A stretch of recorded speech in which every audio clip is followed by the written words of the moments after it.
morning, everyone. I said that guy. I said those things. I want to welcome you to our third legislative breakfast of the session. We are now midway through the legislative session, and there is a great deal of important work going on. I want to say thank you first to our senators and our representatives here today for their dedication, their hard work, and their willingness to keep us informed. Thank you so much for being here today. Heartfelt thank you to our generous hosts, St. John's Spray Athenaeum, for giving us this beautiful space. So many lovely things to see. Really appreciate it. And all the time and effort. Chris got here at 6:30 and started the coffee, so it was going to be ready today. So thank you to Chris for that. Also, thank you to Kingdom Access Television for broadcasting this. It'll be available, and I'll post it on our Facebook page later if anyone wants to see it later. And of course, this wouldn't be possible without all of you being here to ask questions and to engage with our legislators. So thank you for being here. Also, thank you to our gold sponsors, Better Real Estate, Pasumsic Bank, Union Bank, and Vermont State University, who help make all of our events possible. Bronze sponsors, Valhalla and Better Business Bureau. Thank you so much to them. And then our legislative breakfast sponsors, which is North Country Assessments and the Vermont Economic Development Authority. So thank you to everyone for making this possible.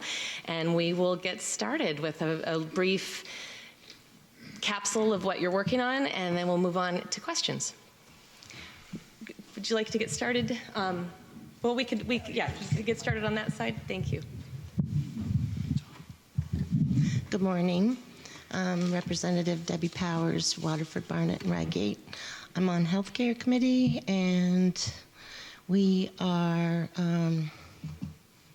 working on a couple of bills right now that came out from the Senate. One is a prescription over-the-phone bill, and the other one is building freestanding birthing centers. Morning, everyone. Good to see everyone here. Since I was last, and so John Kosenska here from Burke, and I represent the Essex-Caledonia District, which comprises 10 towns from Burke heading up north, here all the way up to Bloomfield here. Since I was last here, I think last time we were here together, I shared a little bit about we were working on the budget here for the state of Vermont. And just this last week here, I'm on the committee for House Committee on Appropriations, and we did finish our draft of the budget and presented that to the House of Representatives, and that passed on through and is now moving on to the Senate for their review. And I'm sure there'll be some changes there as they take a look at the things that we're funding there. The total budget on our end here on the House Appropriations Committee here was $9.06 billion, so a little bit more than here last year here for sure. A lot of the increases across agencies and departments are all, basic cost of living kinds of things, but also some other initiatives here that we're looking to try and fund the best we possibly can.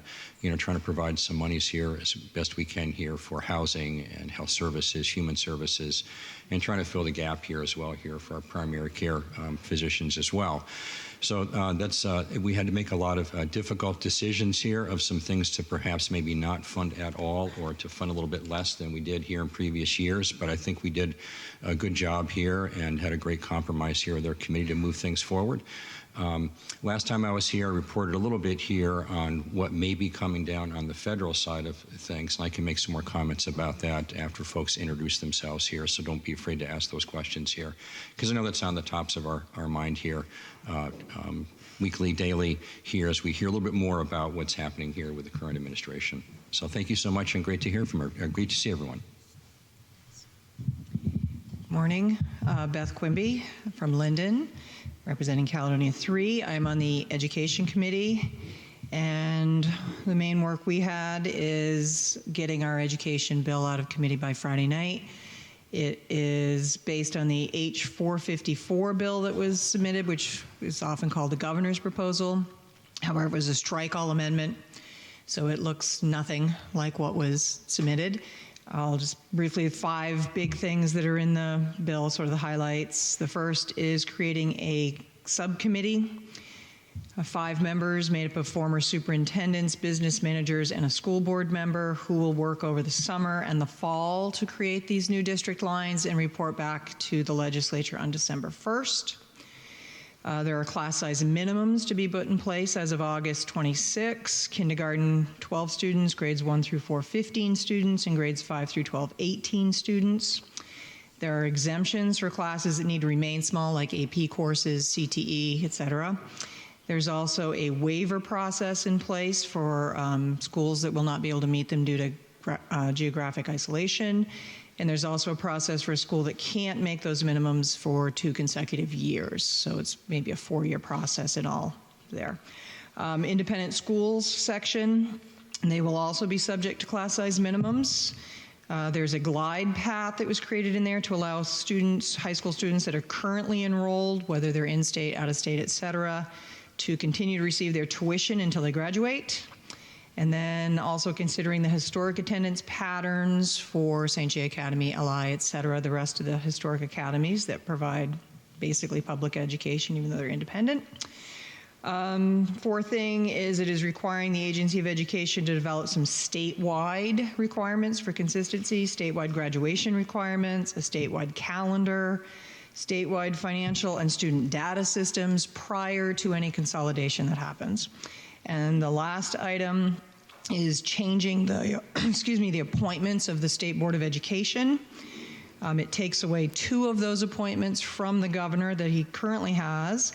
One of those will be made by the Speaker of the House and one by the Senate Committee on Committees. The bill was voted at a committee Friday afternoon on a 7-4-0 vote. I was one of the noes. And now the bill will next go to the Ways and Means Committee to add all the financial portions of education. Thank you, Beth. In the Senate, we've been working on a number of things. We passed out Senate Bill 127 this week, which will open up TIFs, project TIFs, and hopefully make it a lot easier to construct housing and other types of buildings in Vermont. What we're really trying to do is catch up on 40 years, really, of lackluster home building in the state of Vermont, which is really why we're where we're at right now, which is we do not have enough housing. We also, well, I'd say the Senate and the, we reached an impasse on the motel program this last Friday. For those of you that follow this kind of little nuanced bill called the Budget Adjustment Act, which is a mechanism used to true up the budget from the previous year. There was an agreement last year that we would wind down the motel program, the expansion of the motel program that was a byproduct of COVID, and then it would be gone by July. The majority party wanted to reinstate that program, full boat, everybody's eligible till July 1st. The governor was not agreeable to that. He was willing to extend it until July 1st, but for a limited population, families with children, disabled, et cetera. The Senate could not come to agreement on that on Friday, and so the governor just put that in via executive order. So that's what's happening right now is the motel program has been limited as of tomorrow to the groups of vulnerable populations and children. That program has grown from $5 million pre-COVID to $45 million post-COVID, and the federal funding for it is no more. So, and then on education, the Senate bill, which I'm pretty knee-deep in, even though I'm not in the Senate Education Committee, I'm over in Finance, but we are expecting the bill to come over from the House. They should vote it out on Friday. The Senate bill will look dramatically different, and we'll probably talk more about that during questions. So I'm Marty Feltus from Linden, and I'm on the Ways and Means Committee, the Finance Group in the House, which is going to talk about education finance following on what the Policy Committee did. And we have proposed, it's been part of the governor's proposal, obviously still continuing to have a statewide education tax to pay for education. There have been discussions over time about moving that to an income tax. We're not doing that. It's going to be an education property tax. And yet the amount of money that will be raised is going to be determined by what's called a foundation formula. At least that's our proposal. Who knows what those guys are going to do. But which basically sets a foundation amount that is calculated to be the appropriate amount for an adequate education for a student with no necessary extra needs. And then there are weights added on to that, similar to what we have now in terms of students who come from an economically disadvantaged background, students who need to learn English, students who need special education assistance, a variety. If you're in a very small school, there are additional needs there. If you're in a very sparse area, there are additional needs there. That gets all calculated into what will then be called a total foundation amount, multiplied by the number of students that are affected, and that's the amount that will go out to the school district. And then that amount of money will be raised by the statewide education property tax. In order to make some changes to the statewide property education tax, we are looking at the way properties have been evaluated and the consistency and uniformity of valuations across the state. We've noticed, or not we have noticed, the Department of Taxes and Property Valuation folks note that there's probably 30% of our towns that have not been reappraised recently, and the reappraisal dates are very inconsistent across the state, which means then we have to go through this complicated common level of appraisal mechanism to make sure everybody's on the same ground before you pay your taxes.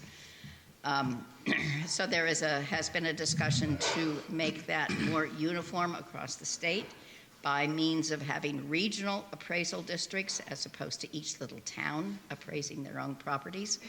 Part of the problem is that each little town, in most cases, is a small little town, and it's very difficult to get reappraisers to come in and do that work. There's a long waiting list in order to get that work done. So the proposal is to have regional districts, probably 12 across the state, that would do that reappraisal work in big blocks. And from legislation last year, it is required that a reappraisal be done every 6 years, as opposed to some that have lingered for a very long period of time. So the whole purpose of all that is to have a more uniform and a more consistent grand list upon which we would then base the education tax. There's another part of that is a part of the bill that we're working on is to make some classifications of properties within the non-homestead category. For example, making a distinction between commercial, industrial, apartments, resorts, and other. There's 9 of them, I think. It's not stated in our bill that there would be a differential tax rate applied to all of those categories.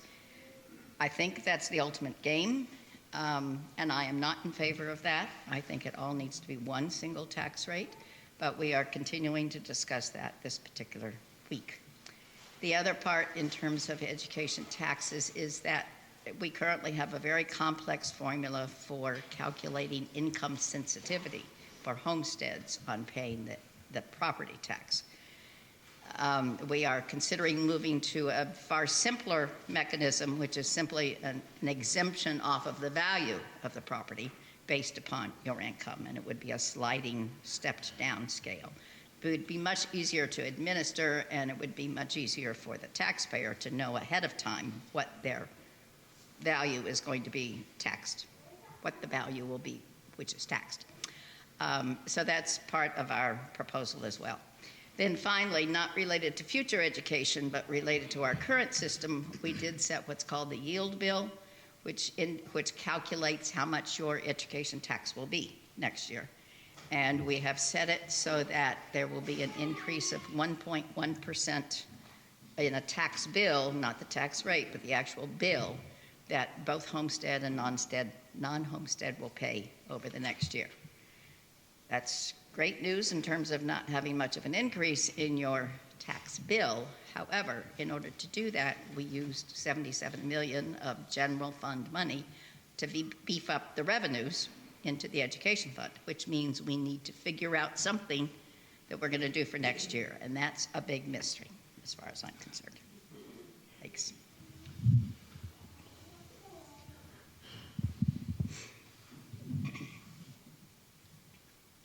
Sometimes you have to be smarter than a microphone. Hi, Senator Russ Ingalls, and thanks everybody for coming. This is, I know I say it every time I'm here, but very impressive. Really appreciate you showing up because you are the voice that we listen to.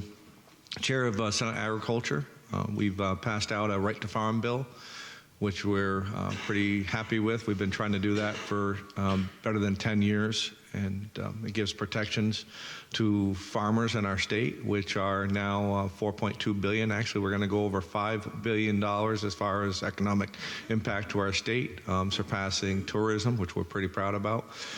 But the right to farm bill basically gives protections to farmers who are following all their farming practices from nuisance lawsuits. We've been with all the people that we've had moved into the state, people knowing full well that they've moved next to a farm, like to litigate that those people are doing bad things, and that will give farmers protections for that. But it'll also give towns protections or communities protections.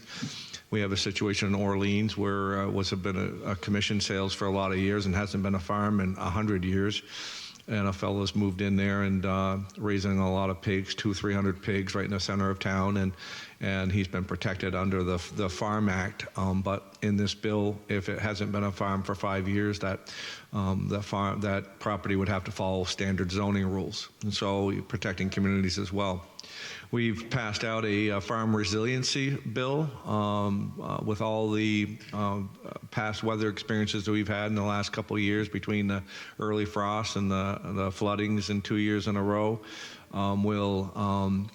Will be a fund that farmers can apply for if they're impacted by flooding. I know the old Peasley potato farm over there have had some problems. I mean, everywhere, we've had flooding. We know what flooding is. I don't have to go in to describe that. We're looking to set that fund up at $7.5 million to stay in that fund specifically. The BGAP program actually helped farmers in this last round of flooding.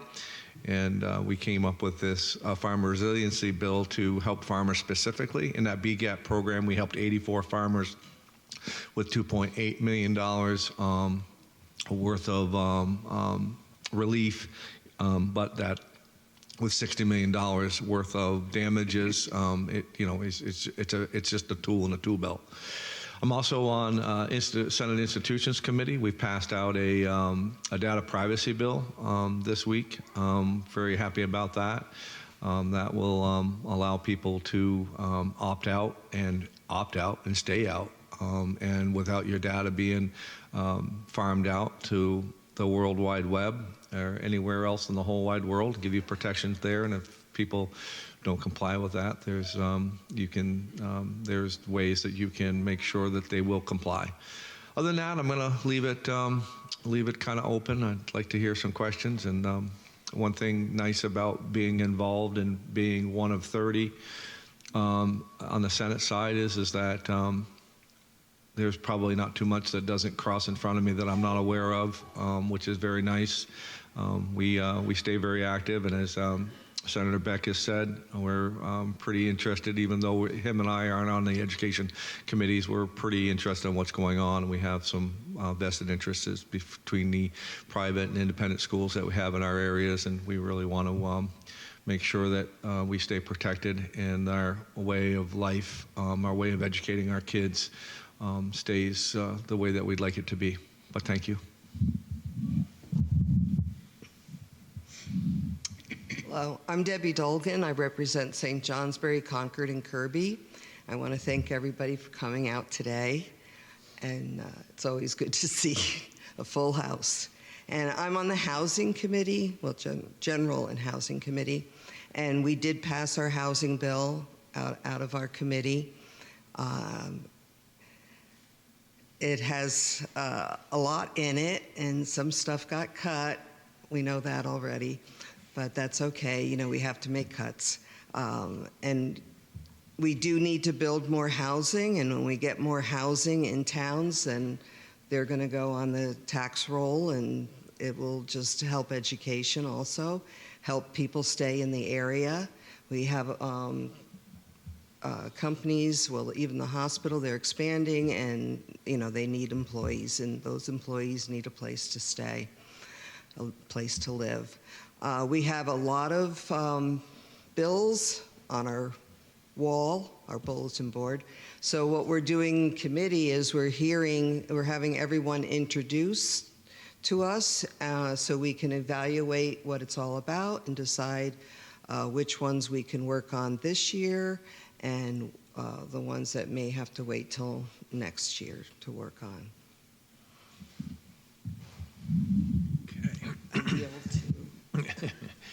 Morning, everyone. I'm Scott Campbell. I'm the state representative from St. Johnsbury, Concord, and Kirby. First, I think congratulations are due to Representative Kazenska and the House Appropriations Committee for passing the budget bill out unanimously out of their committee, which is the first time that's happened in several years. It used to be a unanimous vote, but in recent years it's been a little bit more contentious. And then the bill passed the House with 104 votes, which is great. The House, as you probably know, is where all the money bills originate, and at this point we've passed out our versions of all the money bills. So appropriations, the ways. I guess we passed the Ways and Means bill, didn't we? Yield bill, yes, a yield bill, the capital bill, which governs how we spend bonded money that we bond for, and let's see, transportation. So I am on House Energy and Digital Infrastructure. I'm the vice chair. I think I mentioned last time that we passed out a bill unanimously that would sort of strengthen oversight in the legislature and public of the Agency of Digital Services spending. We spend an enormous amount of money on information technology in state government, and we haven't really had a dedicated committee looking at that until this committee, and we need a better insight into how that money's being spent. We also worked on a bill, H-125, which would bring together different data sets from around the state government to try to paint a picture of how the changing energy landscape is affecting different parts of the state economically and socially. That was a little bit more contentious bill, but we felt that this is not really imposing much more additional work on Agency of Natural Resources. And in fact, the Secretary of Natural Resources, Julie Moore, was quite supportive of the bill, and she did ask for some changes, which we were happy to make. So we're hopeful that bill did pass out of on the House floor and is now over to the Senate. We're also working on a Senate bill, S-50, which would basically make it easier to put in backyard solar for folks who are getting, say, electric vehicles and heat pumps and are starting to use more electricity, and so need more capacity, more generation capacity on site in order to make those things work. We're thinking about perhaps adding to that bill another proposal. It's actually a bill on its own and also a component in other bills that would resurrect what's called community solar or group net metering that was eliminated last year in a compromise renewable energy standard update bill. And that's a little more complicated, so I won't try to explain that right now. But as I mentioned, it was a component in another bill that is sort of the governor's or the administration's omnibus energy bill, called its number H-289.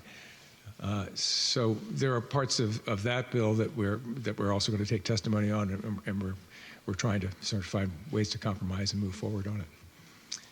So I guess we'll take questions. Thank you. Paul? Hold on a second. Hold on one second. I'll bring you a microphone so you can, and then if you wouldn't mind, thank you. Thank you. My name is Paul Banks, and I live in St. Johnsbury. My question is a budget question. Vermont, like many other states, leverages a lot of money from the federal government to support health care programs. I'm interested in how vulnerable our arrangements with the federal government are to administrative change. Specifically, I'm interested in things like the federal matching programs for the Medicaid program, the 1115 waiver arrangement we have with the federal government, and also the what's called the provider tax that leverages some federal money that brings basically, these programs bring in, I would guess, hundreds of millions of dollars into the state on an annual basis. So I'm interested in what's happening, or what's the thinking around that? I feared I'd have the first question about the budget here. So thanks for that, Paul. I really appreciate that question here. When I was here last, I kind of shared with everyone here that the thinking here, to start with that here, if that's okay. And we're still in that stage of thinking here of kind of monitoring and tracking and making sure that whatever current programs we have, we're drawing down those monies, right? So that we're not leaving any money here on the table. And that's still the case. We haven't heard anything specific that I'm aware of here today here about any change in Medicaid funds coming to the state, because as you are clearly aware here and others here as well, that those Medicaid monies are significant. There is hundreds of millions of dollars that do come from our state here, from federal sources here, matching and otherwise here as well, and that's kind of where we are here today. One of the things I do want to share with everyone here, and this is most recent, here this last week here, the Legislative Joint Fiscal Office on their website, and you can find this on the website, on the General Assembly website here, they have a new live web page, which what they're in the process of doing is tracking information coming from the Trump administration here in terms of any freezing of fund kinds of things, any other areas here that may be affecting and impacting our state here in terms of having monies that we have been having here for a while. And there's different areas on that particular website, and you can kind of get some updates. So you're going to be updating that as often as they can. I'm not going to say daily here, but that's a place to kind of be looking to kind of see what might be coming along.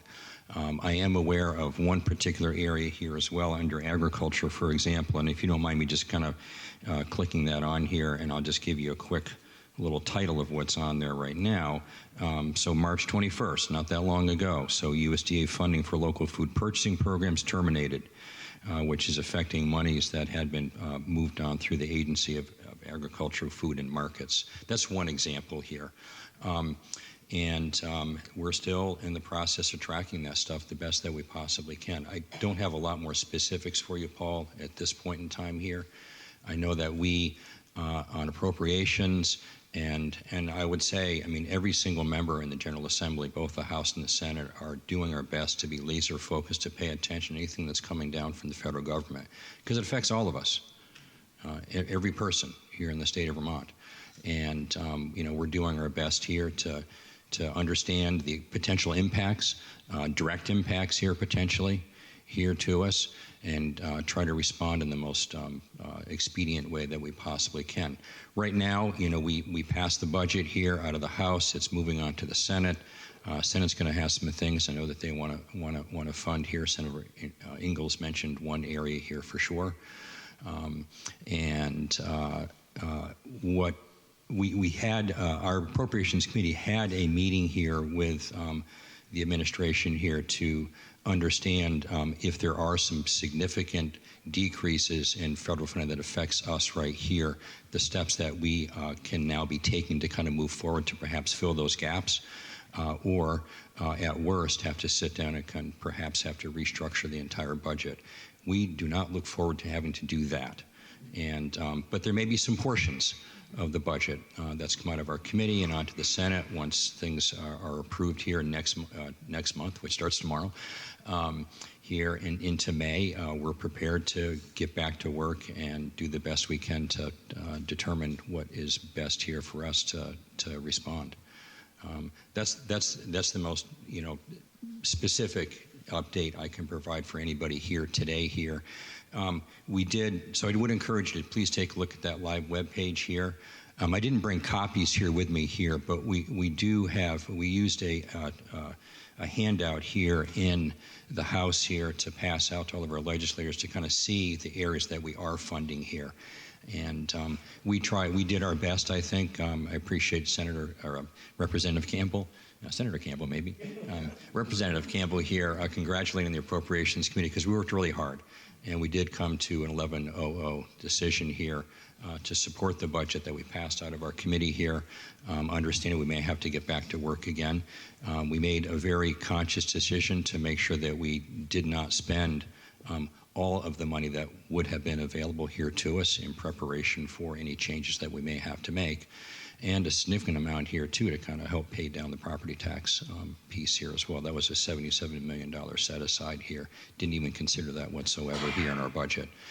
So I'm happy to answer other questions you might have. I do have some specific things we have funded here, and it's 4 pages, so I don't want to have to do too much of a hunt and peck here for it here, but I'll do my best to get back to you. And Steve has a question for us next. What's that? No, I know, but we'll... Steve Isham from St. Johnsbury. My question is for Representative Feltis about the appraisal. I'm on the select board here in St. Johnsbury. We have a relationship. We have been doing our appraisal regularly. In fact, town meeting day, we approved monies to do it for this. I'm a little bit concerned. Would we have to join that block, or could we keep what we're doing and have been doing? And my concern is that when you look at towns that we may be blocked with, quite different than St. Johnsbury, and so I'm hoping that we can stay as we are. Thank you. According to this proposal, no. According to this proposal, you would continue with the reappraisal that you've already booked.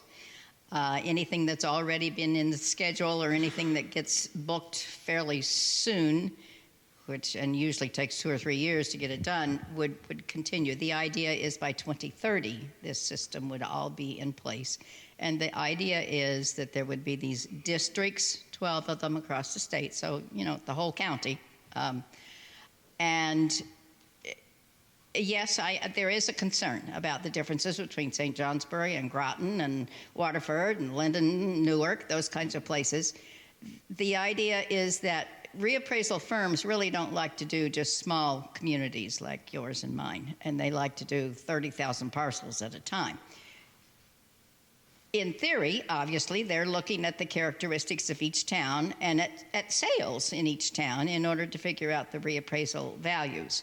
So St. Johnsbury would be considered as St. Johnsbury. I'm sure, Waterford and Passumpsic and other places considered in their own rate. But nevertheless, they want to have the efficiency of having one firm do a whole big chunk at once.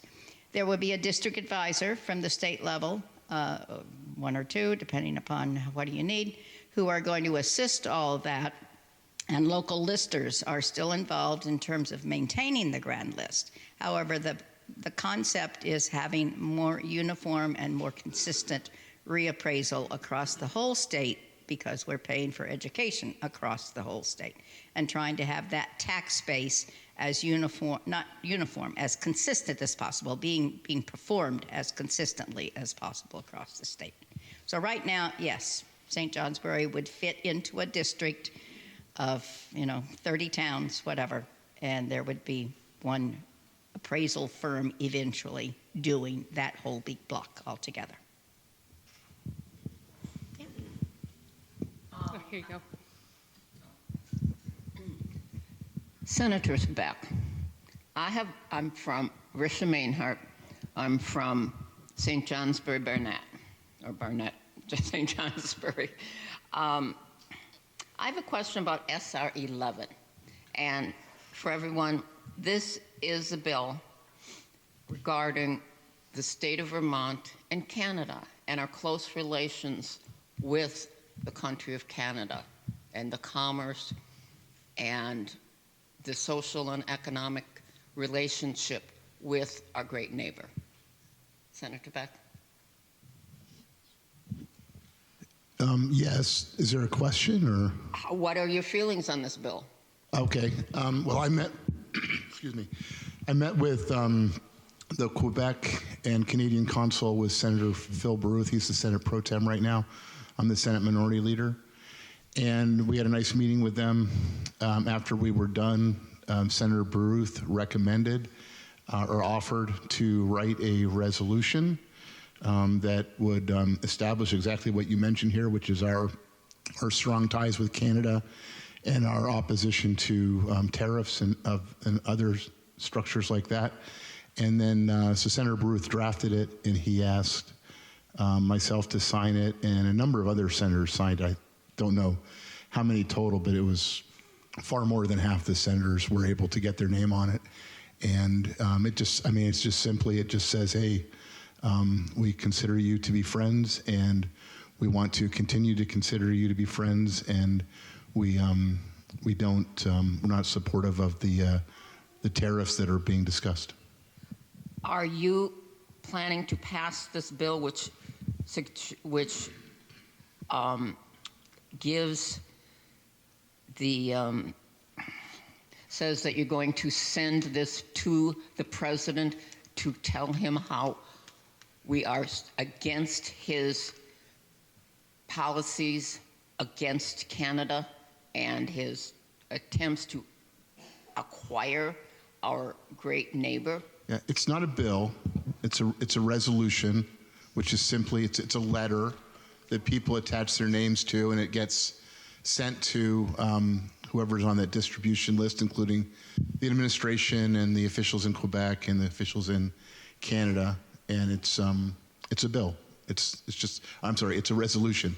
It's not a bill. Thank you. Go ahead. Hi, my name's Pat Shine. I'm from Concord. And so I had a follow-up related to this resolution. So thank you, Senator Beck, for supporting that. And Senator Ingalls, I was wondering why you don't. I don't know whether I do or I don't. I didn't sign the resolution, but it goes through the process of committee.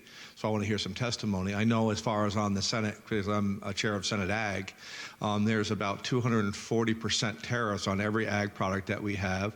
There's about a 50 or 60 very great, most common products that we have with Canada, and the tariffs are anywhere from 20 to 340% as far as on tariffs, as far as against us. And so I think it should be fair back and forth. And so I want to hear more testimony about all what the tariffs are, because as of right now, Canada has us tariffed at an average of almost 200% on most of the valuable products that we trade back and forth. Sure, and a lot of that is retaliatory. Anyway, I wouldn't. We're doing one question. There's a lot of people here. Okay. Thank you so much. I want to hear about all the testimonies and about all the back and forth tariffs and stuff like that before I make a decision. But as far as chairing agriculture, as of right now, it is very one-sided, and I'd like to see it evened up a little bit to help our farmers, which is very important. Thank you. I'm Allison Lathrop, and I'm from Kirby. And I will ask you, if you know, to make this a question, that, for example, the dairy tariff, which is in the 200s range, was created to protect Canada's dairy industry, but the United States has never imported that much dairy to trigger. There is a very high trigger for that. And while I don't know if the other tariffs are structured in the same way, I have the feeling that they are.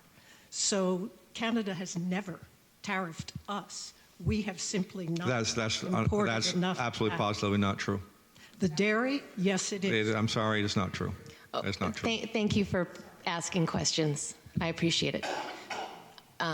Anna?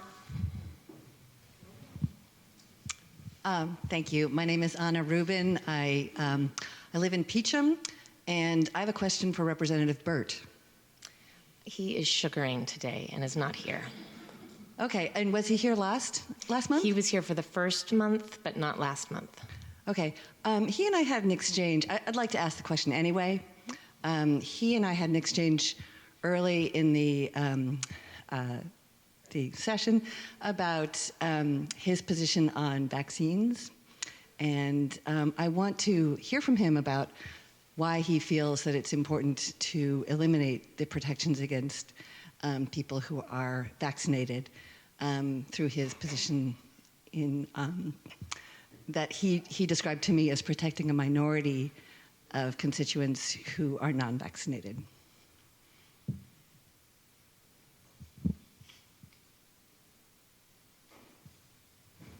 Any other questions?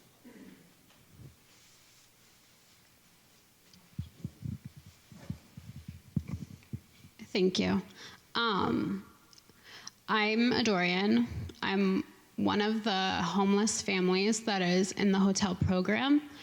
And I've been reading a lot about people's opinions on what homelessness looks like. So I wanted to be at least one face. So hi, this is my son, Max. We both have disabilities. As a single mom with disabilities, facing homelessness is very difficult, and finding housing is even a bigger challenge. Sorry. It's emotional because, like, if you guys do not extend the time, I'm very scared of what that might look like for me and my son. And I told myself I wasn't gonna cry today, but that didn't work. But anyways, so he was disruptive when we first came because he doesn't know what this is all about. But like his first thought was playing with everyone and sharing his toys, and he was very disappointed that he couldn't do that. Do you have a question for the legislators? It is. My understanding is that that DCF currently has the funding to help people stay housed until the end of June. And my question is, if the funding is there and the need is there, and we know that people need to be safe and housed, why people aren't willing to help us? Thank you.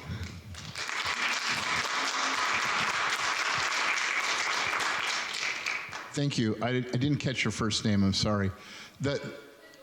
Adorian. That's what the governor did on Friday by executive order. He extended the motel program until July 1st for people with children, people with disabilities, or vulnerable populations. What happens after July 1st will be part of the budget process, which is ongoing right now.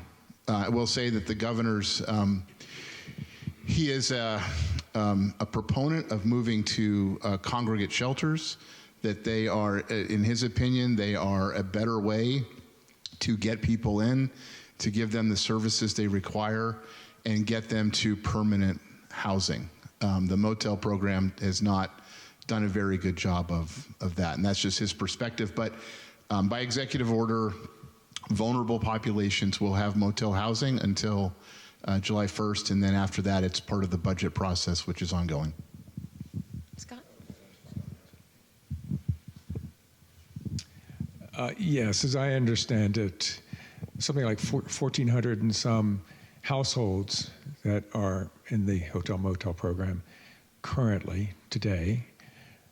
As of tomorrow, all but something over 400 households will be either exited or at risk of exiting in the next few days or week or so. So I actually agree with you that I agree with the governor and most of my colleagues that spending money on hotels and motels is not a great use of money, but we need to have a better plan. And the administration has not come forward with a better plan in 4 or 5 years since COVID started. The legislature has tried to.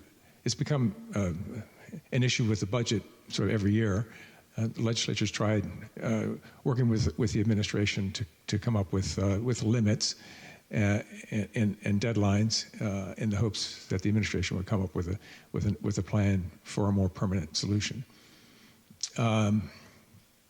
The House Human Services Committee did come up with a bill last year, which didn't make it through the Senate, and has come up with another plan this year in Bill H91 that would institute a better plan, engaging with local organizations, the community action agencies, et cetera, to come up with a plan that is more sustainable and less expensive. But I personally am very disappointed that the governor has chosen to make this such an issue when, in the overall scheme of things, there's not a great deal of money involved. And as you say, the money is available in the DCF budget currently. So. Kathy Bicker from Barnett. I don't know who to direct the question to, but I have concern about FEMA funding from the federal government coming to Vermont with all the damage we had last summer. I know my town had a lot of expense that they've shelled out and not gotten reimbursed for yet. And I know you're looking ahead to see day by day what's happening, but I would hope there'd be a little pot of money set aside for unpredictableness, that the federal government might just cut us off because we're just too darn uppity. I know as far as in institutions and all the flooding that we handled, as chair of that committee last year, we handled just millions and millions of dollars as far as FEMA funds. So I'm still in touch with the flood recovery officer, Farnham, and everything's still on track as far as the money's there. We have the set aside dollars as far as to fund the monies.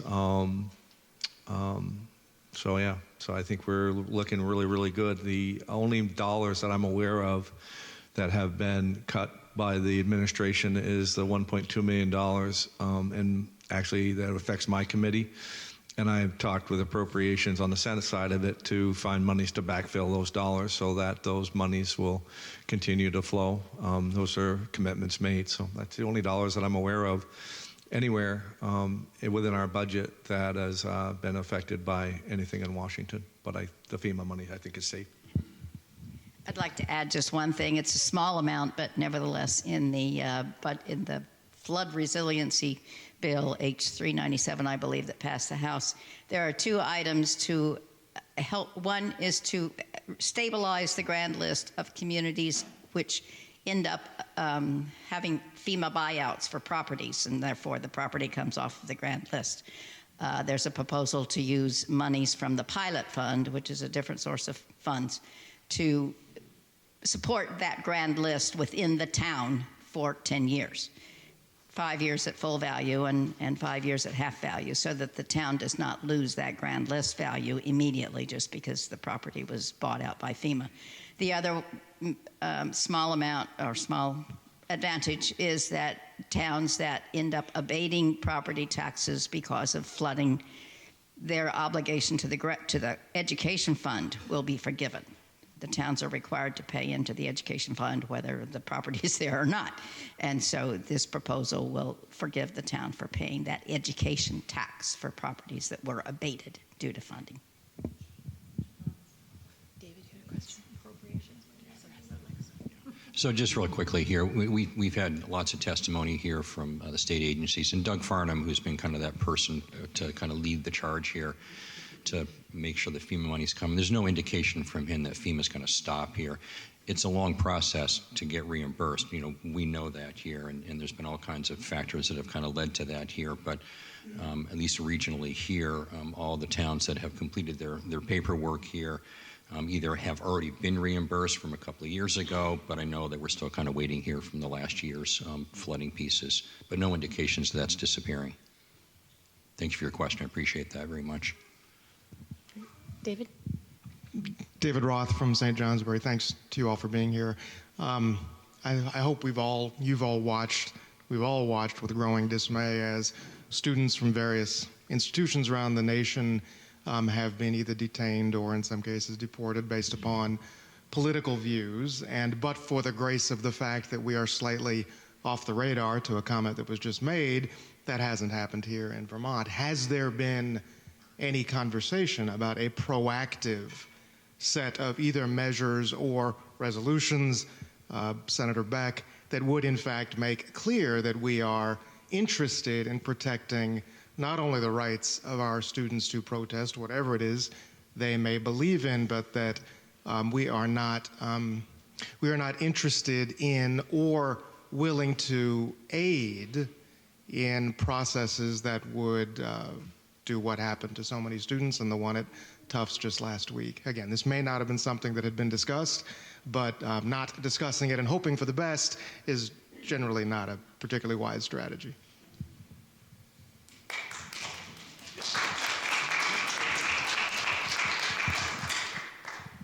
So we're fortunate we haven't had anything like that happen in Vermont. There are conversations how we would react, what we might do. Just got elected to the UVM Board of Trustees, and I know it's a conversation that is occurring. But we're fortunate right now that we have not had to endure that. But I know people are thinking about it, concerned about it, and thinking about the hypotheticals.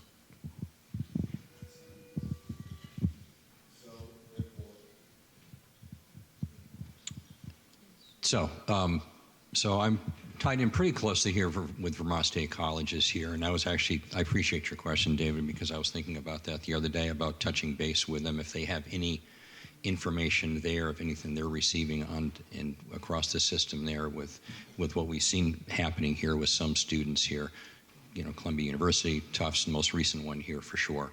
So that's all that I know here today, but I do plan on kind of following up just to kind of see if there's any indications there whatsoever across the system. I'm a graduate in State College. I've been very involved on their alumni council here, and Vermont State College was one of my budget areas here, and I'm happy to let everyone know quickly here that they're doing better here than they have done in the past here, and we've kind of fully funded them to make them whole here to kind of move into their full transition. So they're doing well, but I'll follow up with them. Excuse me. My name is Ken Brucheska. My question with regards to aggregate housing, you do have to go back a few decades, but we used to have a concept here called the poor farm. And I'm wondering if that has ever been discussed in modern terms, which probably wouldn't necessarily be dairy as much as greenhouses and vegetables. Has that ever come up? Has anybody heard of anybody looking into the poor farm concept? I think, no, Ken. I don't know how many decades ago Vermont transitioned from poverty being a responsibility of the town to poverty being a responsibility of the state. And I have not heard any conversation of reverting back to what Vermont did prior. Although I do believe that New Hampshire's poverty still is to some degree a responsibility of the town. But no, we haven't had any conversation about reverting in Vermont, at least that I've heard of.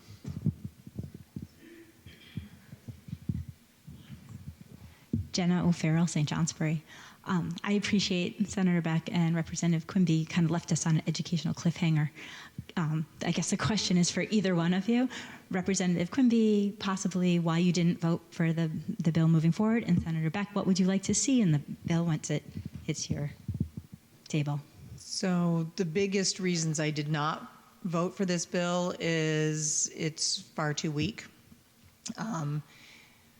Having a subcommittee work on district lines over the summer and maybe getting back to us in December, although last summer's education committee came back and said, oh, we can't decide anything. And it's holding up the work of some other committees.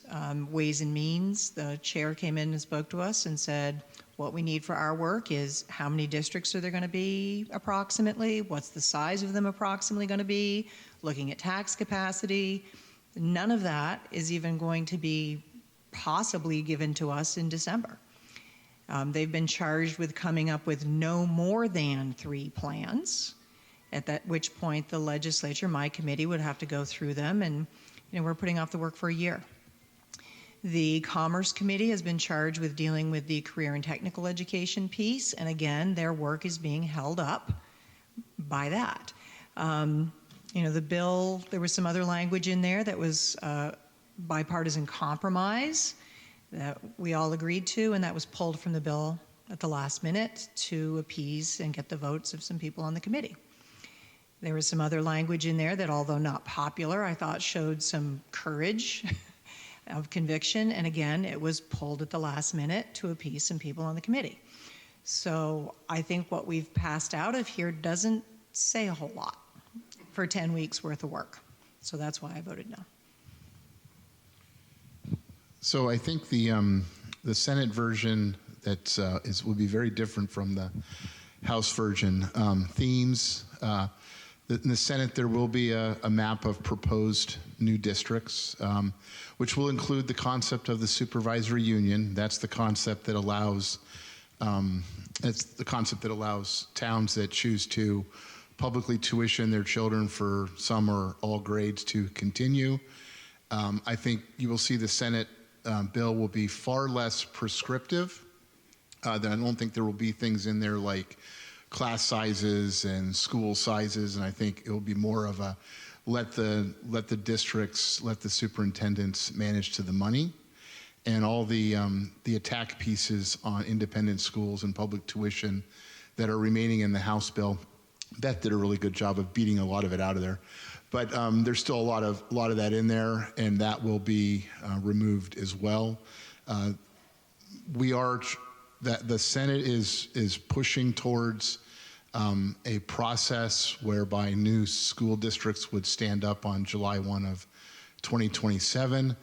I think the House is probably looking at least a couple or 3 years after that. So we're looking to move quite a bit quicker, and to get the system to scale. I mean, it was built for 115,000 students, and we can't continue to. I think last year the legislature dumped $110 million in to reduce property taxes. This year we're going to dump in 77 likely. We can't continue to do that, and while we're doing that, we have lots of districts around the state that are cutting pretty severely.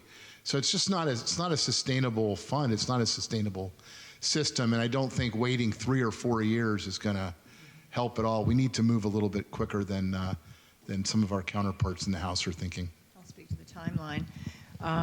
So the intention, or part of the proposal, is that school board elections would happen in November at the same time as the general election and be part of the mail-out ballot, as opposed to being at town meetings. They want to shift it to November. So we had testimony from the Secretary of State's office came in and said, so in order for an election to happen in November, everything has to be in place by May of that year. So in order to be in place by, because you have to warn things, get the checklist done, so the absolute May 15th is the absolute deadline that all has to be done. So that means the new districts would have to be created. All the wards, all the voting wards within those districts would have to be determined. So in order to do it in November, there's no way it's going to be in the 26 election. So the next possible time would be 28. If all of this is not in place in time, then you've pushed it back to 30. And I think the committee pushing this out is just kicking the can down the road to a point where it's too long of a timeline. We've been there for 10 weeks and have not done anything in my committee about actually doing that work. I think this is our last question. Good morning. My name is Shakisha Watts. I'm a community member of St. Johnsbury, and I just want to know if there's been any conversation around what's going to happen once this program ends tomorrow for a lot of homeless people, and the fact that Valley Vista for Women is closing down today is the last day. I want to know if there's been any conversation around the harm reduction and what it's going to look like for the community of St. Johnsbury once this happens, and all the people are back homeless on the streets, the same people, once again this year. And I mean, I've been here 10 years, and I constantly see the same faces over and over and over again. I'm a recovering addict. I've been to Valley Vista 3 times. Today I'm here sober with 4 months and 5 days clean, and I'm proud to say that happily. But I want to know what the solution is of it constantly being, the recidivism rate is so high in this area. And I don't see no one taking the initiative. Even me opening my own business, it takes a village, trying to become a community partner and be a part of the solution, no longer a part of the problem. Nothing is changing. Everybody is never for I, but for we.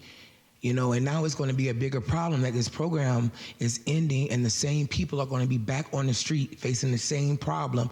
And then the fact that Valley Vista for Women is closing down, and it hit the paper March 17th and it closed today, March 31st. What is going to happen?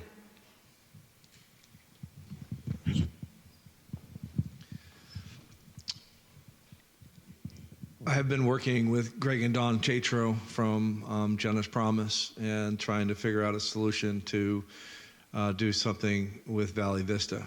We have some meetings going on, so I can't really, there's nothing that's been really decided, but there have been some people. And I've been involved behind the scenes of Valley Vista trying to figure out on how to keep that program viable over there. And I know in Newport, we have done two things, the Front Porch Forum that we did last year, and then we just was involved with a Ben's House, which is a sober living house for men, and have been pretty instrumental on that. In fact, I'm the board chairman of that committee, of that institution. We haven't met yet because we're waiting for some designation from the federal government. So, I can tell you this. This hotel program is a mess, and it isn't where with 134 deaths, 25 a year, that isn't where you want to raise your kids, and I feel for you over here. I do. I really do.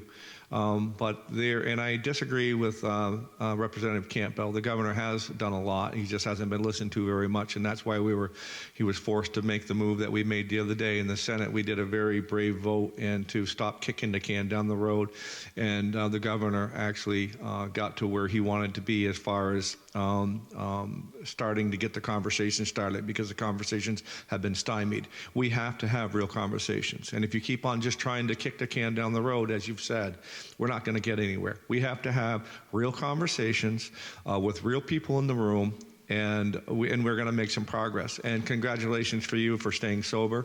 That is very, very big. That's a first big step, and it does take a village, but it also takes individual people such as yourself to recognize the harm that you do when you're addicted.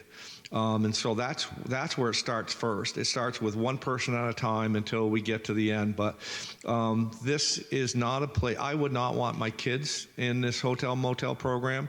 We are there. The state isn't even allowed to go in to answer your question. We're not even allowed to go in there and to even ask, why are you homeless?